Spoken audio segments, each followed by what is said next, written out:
और उसमें क्या क्या हैजर्ड्स हैं और उससे कैसे हमको बचना है। ठीक है, तो सबसे पहले आप ये जान लें कि जहाँ पे भी आपको हॉट वर्क करने के लिए जाना है तो वहाँ पे आपको उसका प्रिकॉशन लेना पड़ेगा, उसकी प्रोसीजर फॉलो अप करने पड़ेंगे ताकि उस एक्टिविटी से आपको कोई खतरा ना हो, आपको कोई हैजर्ड्स ना हो। इसके लिए हमें वहाँ पे क्या करना होगा, वो प्रिकॉशन यूज करके वो आपको यूज करना होगा। जो भी उसका प्रोसीजर है उसको आपको फॉलो अप करके उसका प्रिकॉशन यूज करना है। तो सबसे पहले चीज तो जब कभी भी हम कहीं पे भी हॉट वर्क एक्टिविटी करें, चाहे वो हॉट वर्क हम ग्राइंडिंग मशीन से करें या फिर वेल्डिंग मशीन से करें, हॉट वर्क एक्टिविटी एक हॉट वर्क एक्टिविटी ही है। और उससे जो हैजर्ड्स है, मोस्ट ऑफ कॉमन हैजर्ड्स आपका जो आएगा सबसे डेंजर, वो आपका होगा सबसे पहला फायर एक्सप्लोजन। यानी कि फायर वहाँ पे आ सकता है, क्योंकि अगर वहाँ पे आप कोई भी ऐसा कंबस्टिबल मटेरियल आप वहाँ पे रखेंगे तो फायर आने का जो चांस है 100% बढ़ जाता है। दूसरा आपका आता है electric shock, most danger hazards.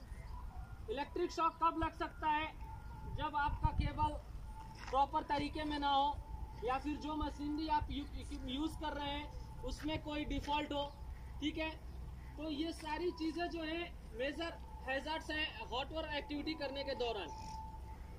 तो हमें कहीं भी हॉट वर्क करने के लिए जाना है तो सबसे पहले हमें क्या करना है कि उस एरिया को आइडेंटिफाई कर लेना है कि जहाँ पे हम हॉट वर्क कर रहे हैं वहाँ पे कोई सा भी कंबस्टिबल मटेरियल नहीं होना चाहिए।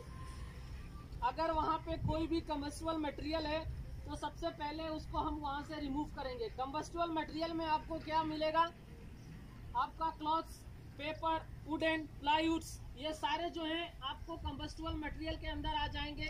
इवन अगर कंबस्टिबल लिक्विड अगर भी वहाँ पे कोई है तो उसको भी हमें वहाँ से रिमूव करना है।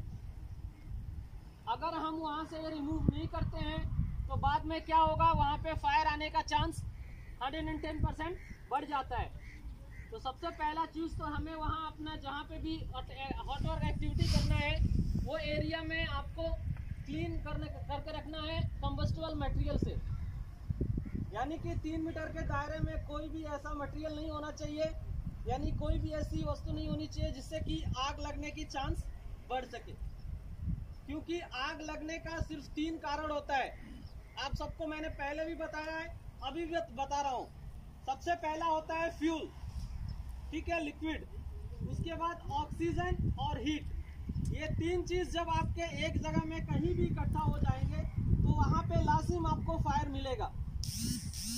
तो इन तीनों चीजों में से कोई भी चीज अगर एक चीज आप एलिमिनेट कर देते हो, उसका हटा देते हो, तो फिर क्या होगा, फायर आने का चांस खत्म हो जाएगा। तो इसीलिए कंबस्टिबल मटेरियल जो वहां पे पड़े रहते हैं उसे हमें रिमूव करना रहता है। उसके बाद जो भी एक्टिविटी, हॉट वर्क एक्टिविटी हम करने के लिए जा रहे हैं उसमें क्या क्या पीपीज लगते हैं वो पीपीज भी आपको इंश्योर करना है। क्योंकि आपके बॉडी को कोई इंजर्ट्स ना हो। पीपीज में आपको लेदर हैंड ग्लव्स चाहिए। मैंडेटरी पीपीज जो है वो तो आपको लाजिम चाहिए, लेकिन हॉट वर्क करने के दौरान आपको स्पेसिफिक पीपीज की जरूरत पड़ती है, यानी कि जिसे हम काम के दौरान यूज करते हैं। तो पहला उसमें आएगा आपका लेदर हैंड ग्लव्स, ना कि कॉटन हैंड ग्लव्स। लेदर का जो ग्लव्स है वो आपको यूज करना है ग्राइंडिंग, कटिंग, वेल्डिंग के दौरान। अगर आप यूज नहीं करते हैं तो फिर उससे भी आपका हाथ जलने का जो है खतरा बना रहेगा, हाथ बर्न होने का खतरा बना रहेगा। तो इसके लिए आपको वहां पे दिया जाता है लेदर हैंड ग्लव्स। उसके बाद अगर आप वेल्डिंग कर रहे हो, ग्राइंडिंग कर रहे हो, तो वेल्डिंग, ग्राइंडिंग फेस शील्ड आपको दिया जाता है ताकि आपका चेहरा जो है वो सेफ रह सके। क्योंकि उसमें से जो स्पार्क निकलते हैं वो आपके चेहरे को बर्न भी कर सकते हैं, जला भी सकते हैं। ठीक है, तो ये 2 जो है आपका स्पेसिफिक पीपीज है वेल्डिंग या कटिंग या ग्राइंडिंग के दौरान। कभी भी आप ये एक्टिविटी करें तो ये 2 चीज आपका पीपीज में होना चाहिए। अगर नहीं है तो आप पहले उसको अरेंज करें, बाद में उसको काम में लें। ठीक है, उसके बाद जो पहले आपका मैंडेटरी पीपीज है वो सबको पता है, वो चीज तो होना है। उसके बावजूद भी ये 2 पीपीज आपको लेदर ग्लव्स और फेस शील्ड ये आपके पास लाजिम होना चाहिए। और तीसरा जो है वो है वेल्डिंग एप्रोन। वेल्डिंग एप्रोन क्या होता है? फायर प्रूफ जैकेट होता है। अब फायर प्रूफ का मतलब ये नहीं कि उसको आप आग में डालोगे तो वो जलेगा नहीं, ऐसा कोई भी मटेरियल नहीं बनाया, लेकिन वो इतना प्रोटेक्ट कर सकता है कि वो जल्दी आपके बॉडी में आग पकड़ने से आपको सेव कर सकता है, इसलिए उसको वेल्डिंग एप्रोन का नाम दिया गया है। तो वो एप्रोन भी आपको लाजिम चाहिए जब कभी भी ग्राइंडिंग, कटिंग, वेल्डिंग का काम करने के लिए आप जा रहे हो। तो ये 3 पीपीज जो है आपको लाजिम चाहिए। अगर नहीं है तो पहले अरेंज करें, बाद में वहाँ पे जाएं। तो हमने एरिया चेक कर लिया, अपना पीपीज इंश्योर कर लिया। अभी उसके बाद भी फायर आने का चांस बना रहता है। उसके लिए हमें क्या करना है? उसके लिए हमें वहाँ पे फायर एक्सटिंग्विशर प्रोवाइड करना है। जिस एरिया में हम काम कर रहे हैं वहाँ पे आपको फायर एक्सटिंग्विशर ले जाके रखना पड़ेगा। जो फायर एक्सटिंग्विशर इनकेस कभी फायर होता है तो उससे कंट्रोल कर सकें। अगर हम फायर एक्सटिंग्विशर नहीं रखते हैं तो बाद में अगर कभी आग लगती भी है तो हमें पता चलेगा कि हमारा फायर एक्सटिंग्विशर इधर नहीं है, और उसको लाने के लिए हमें कैंप में जाना पड़ा, और आते और जाते समय में फायर क्या हुआ? एक्सप्लोज हो गया, बढ़ गया और ज़्यादा हो गया।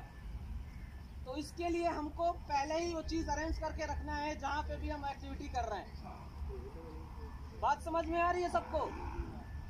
तो चाहे आपका काम 1 सेकेंड की हो या फिर चाहे वो 1 घंटे का हो, जो प्रोसीजर है उसको आपको फॉलो अप करके चलना है। अगर आप फॉलो अप नहीं करते हैं तो फिर वो आप अपने आप को खतरे में डाल रहे हो, न कि मुझे। ठीक है, आपको कुछ होगा तो ज़्यादा से ज़्यादा कंपनी क्या करेगी? आपको हॉस्पिटलाइज कर देगी, लेकिन उससे जो दिक्कतें आने वाली हैं वो आपको आएंगी, ना कि किसी और को। ठीक है, तो उससे आपको बचना है और उससे बच के ही आपको यहाँ पे काम करना है। तो बचेंगे कैसे? जब उस चीज़ को हम प्रोसीजर को फॉलो अप करेंगे। तो सबसे पहला प्रोसीजर तो ये है कि जिस एरिया में काम कर रहे हो वो एरिया क्लियर होना चाहिए कंबस्टिबल मटेरियल और लिक्विड से। दूसरा, आपके पास पीपीज होना चाहिए जो भी आप काम करने के लिए जा रहे हो। तीसरा, वहाँ पे फायर एक्सटिंग्विशर लाजमी होनी चाहिए जहाँ पे भी आप एक्टिविटी करने के लिए जा रहे हो। अगर ये तीनों चीज़ नहीं है तो आप कोई भी काम हॉट वर्क का नहीं कर सकते हो। अगर करते हो तो फिर वो आपकी गलती है, और कुछ भी होता है तो फिर उसका खामियाजा आपको खुद को भुगतना है। बात समझ में आ रही है? तो सब लोग, कोई भी इसमें से कोई भी बंदा अगर ये एक्टिविटी करने के लिए जाए तो उसको इंश्योर कर लो ये सारी चीज़ें उसमें होनी चाहिए। अगर नहीं है तो पहले उसको इंश्योर करो। ठीक है, बात समझ में आया? पीछे आवाज आ रहा है मेरा? चले ठीक है, एक्सरसाइज कर ले अपनी।